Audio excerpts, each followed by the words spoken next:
وفي بعض الاغاني كتير يعني علمت مع الناس، زي الشيخ النقشبندي لما كان بيغني اغنيه مولاي اكنك بتصلي في الحرم بالظبط.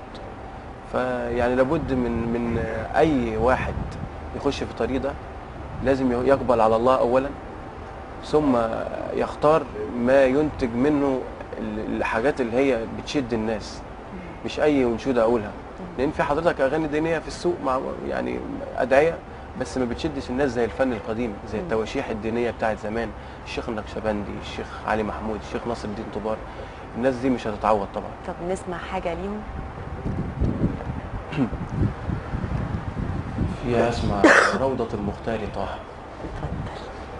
صلى الله على محمد صلى الله عليه وسلم، صلى الله على محمد صلى الله عليه وسلم.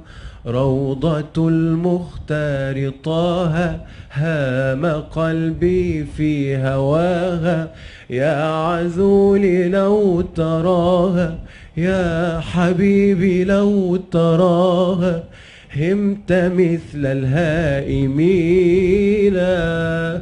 نورها يجلو فؤادي، جئت أسعى من بلادي. نورها يجلو فؤادي، جئت أسعى من بلادي. حقق الله مرادي، حقق الله مرادي. زرت خير الشافعين،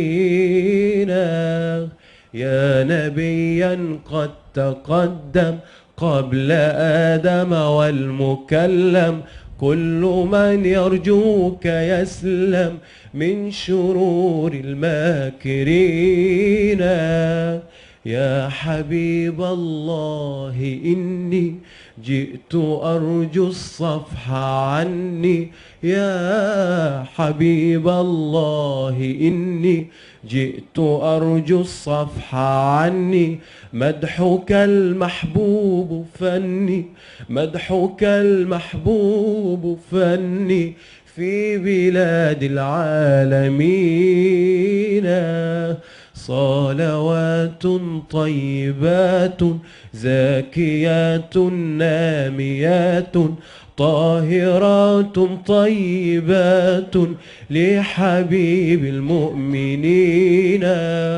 مدحه عندي سلامة ونجاتي في القيامة.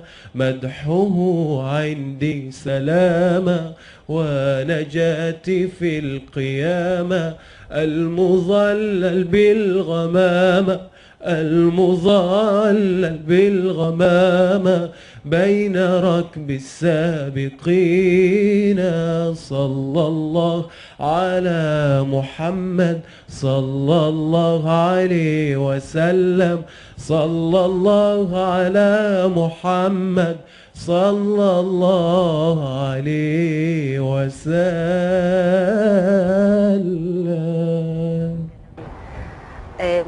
مفيش اجمل من كده نختم بفقرتنا دلوقتي. فقرتنا معاك بنشكرك ونقول لك كل سنه وانت طيب، ونتمنى يبقى في لقاءات تانية كمان معانا في مناسبات جميله تكون جايه لينا في سعد صباح. ان شاء الله وكل سنه وانتم طيبين، وربنا يوعدنا جميعا بزياره البيت الحرام ان شاء الله. احنا معانا لسه